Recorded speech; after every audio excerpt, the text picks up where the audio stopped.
नाम आया तो वोटर लिस्ट में नहीं होंगे, वोट नहीं दे रहे लेकिन है हमारे यहाँ। ऐसे भी तो लोग होंगे जो वोट नहीं देते हैं लेकिन वो लोग हैं, वैसे लोगों की राहुल गांधी कह रहे हैं कि प्रधानमंत्री देश को बेच दिए। राहुल गांधी कह रहे हैं कि प्रधानमंत्री देश को बेच दिए। जनता भी नहीं मान रही है। जब तक जनता नहीं मानती है राहुल गांधी के मानने से कोई फर्क नहीं पड़ता है। सर ऐसा नमस्कार, आप देख रहे हैं सिटी पोस्ट लाइव। मैं हूं ऋषि रंजन झा। आज बिहार विधानसभा के बाहर सियासी बयानबाजी तेज हो गई। मीडिया से बातचीत के दौरान जब अशोक चौधरी से राहुल गांधी द्वारा लगाए गए उस आरोप पर सवाल पूछा गया जिसमें कहा गया कि प्रधानमंत्री नरेंद्र मोदी देश को बेच रहे हैं, तो अशोक चौधरी ने तीखा पलटवार किया। अशोक चौधरी ने साफ शब्दों में कहा कि अब तक जनता ने इस तरह के आरोपों को स्वीकार नहीं किया है। उनके मुताबिक लोकतंत्र में सबसे बड़ा पैमाना जनता का भरोसा है और जनता का विश्वास फिलहाल प्रधानमंत्री नरेंद्र मोदी के साथ दिखाई देता है। उन्होंने विपक्ष पर निशाना साधते हुए कहा कि राजनीतिक बयान देना आसान है, लेकिन जनता सब कुछ देख और समझ रही है। पहले सुनिए उन्होंने क्या कहा।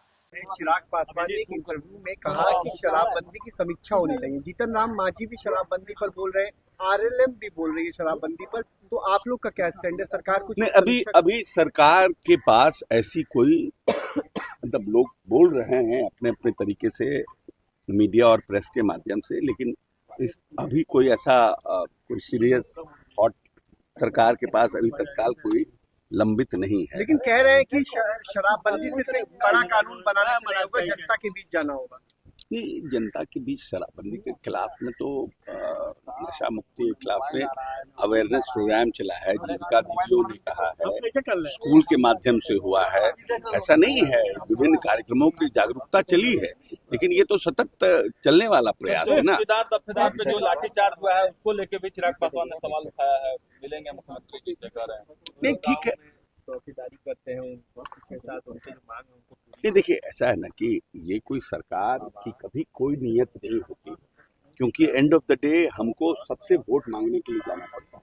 हम अगर मैं नहीं गया तो हमारे दूसरे विधायक जाएंगे, हमारे दूसरे उम्मीदवार जाएंगे, तो सरकार की किसी के ऊपर लाठीचार्ज की कभी मंशा नहीं होती। बहुत विशेष परिस्थिति में ही लाठीचार्ज, आंसू गैस छोड़ा जाता है, जब पूरी तरह से भीड़ अनियंत्रित हो जाती है। कोई ये भावना नहीं है कि कोई दफादार चौकीदार पर सरकार लाठीचार्ज करे, वो लोग सरकार को सहयोग में है, लेकिन हल्का अपना अपना तरीका होता है। उसमें भी हर तरह के नेता होते हैं, कुछ असामाजिक तत्व घुस जाते हैं जो स्थिति को अनियंत्रित कर देते हैं, लेकिन सरकार की जवाबदेही है कि लॉ एंड ऑर्डर को मेंटेन रखने के लिए वो अपना उसका एक एसओपी बना हुआ है, उस पर एक्ट करते हैं। लोगों को बड़ी बेरहमी से पीटा गया, बुजुर्ग लोग भाग नहीं पा रहे थे। वो गलत है। देखिए, अमानवीय, आपको किसी पर गुस्सा नहीं निकालना है, आपको नियंत्रित करना है। और अगर किसी व्यक्ति ने इस तरह से किया है तो हम समझते हैं कि जो यहाँ पर जो पुलिस के अधिकारी होंगे उसको देखेंगे।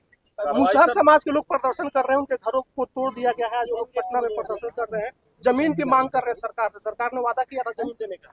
ये देखेगी सरकार, ठीक है। सरकार का ये निर्णय है कि इनको अगर हम अगर हम तालाब के किनारे कोई हैं, रोड के किनारे कोई हैं और वैसे लोग विस्थापित होते हैं तो उनको हम दूसरा जगह उपलब्ध कराएंगे। बिना वैकल्पिक व्यवस्था के उनके घरों को तोड़ दिया गया। वहाँ पर आवास, सरकारी आवास बना हुआ था, उन लोगों का बिजली मिल रहा था। नहीं, वो डोंट वरी, वो होगा, वर्कआउट होगा। नाम आया तो वोटर लिस्ट में नहीं होंगे, वोट नहीं दे रहे लेकिन है हमारे यहाँ। ऐसे भी तो लोग होंगे जो वोट नहीं देते हैं लेकिन वो लोग हैं, वैसे लोगों की राहुल गांधी कह रहे हैं कि प्रधानमंत्री देश को बेच दिए। राहुल गांधी कह रहे हैं कि प्रधानमंत्री देश को बेच दिए।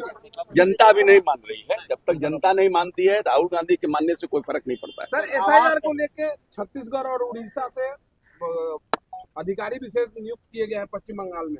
सुप्रीम कोर्ट ने कहा है कि जल्दी एसआईआर को खत्म करने के लिए। हाँ ठीक है, अच्छी बात है ना। बाहर से दूसरी जगह से आएंगे तो ज्यादा वो रहेंगे, ट्रांसपेरेंट रहेंगे और जिसको बोलते हैं बायस्ड नहीं होंगे, तो अच्छी बात। आवास योजना में घुसखोरी का मामला सत्ता पक्ष के विधायक उठा रहे हैं, मिथिलेश तिवारी।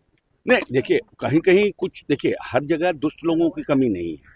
ऐसा है क्या कि जो क्या बोलते हैं आवास सहायक, कहीं ना कहीं शिकायतें तो है ही है ना।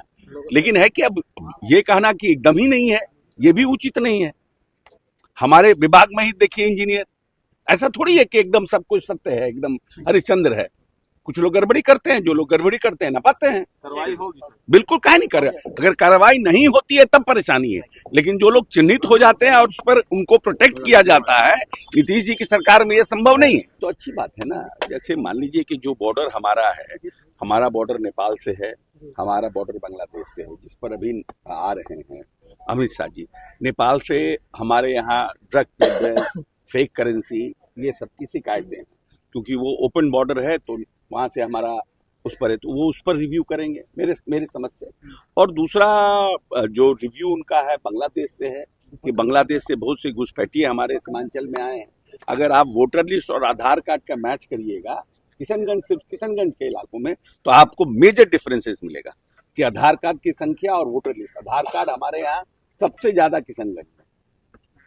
तो मतलब हमारा कहने का मतलब है कि जो नंबर है वो वोटर लिस्ट की संख्या ज्यादा है, आधार कार्ड की संख्या कम है।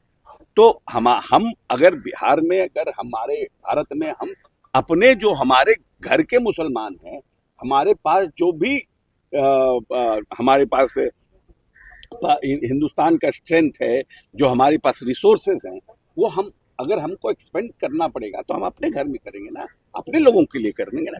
अगर बांग्लादेश से घुसपैठी इधर आएंगे और उसके घुसपैठी अगर इधर आएंगे और बांग्लादेश से के विस्थापित लोग इधर आ जाएंगे तो हम किसका हक मारेंगे। वहीं केंद्रीय गृह मंत्री अमित शाह के संभावित बिहार दौरे को लेकर भी अशोक चौधरी ने प्रतिक्रिया दी।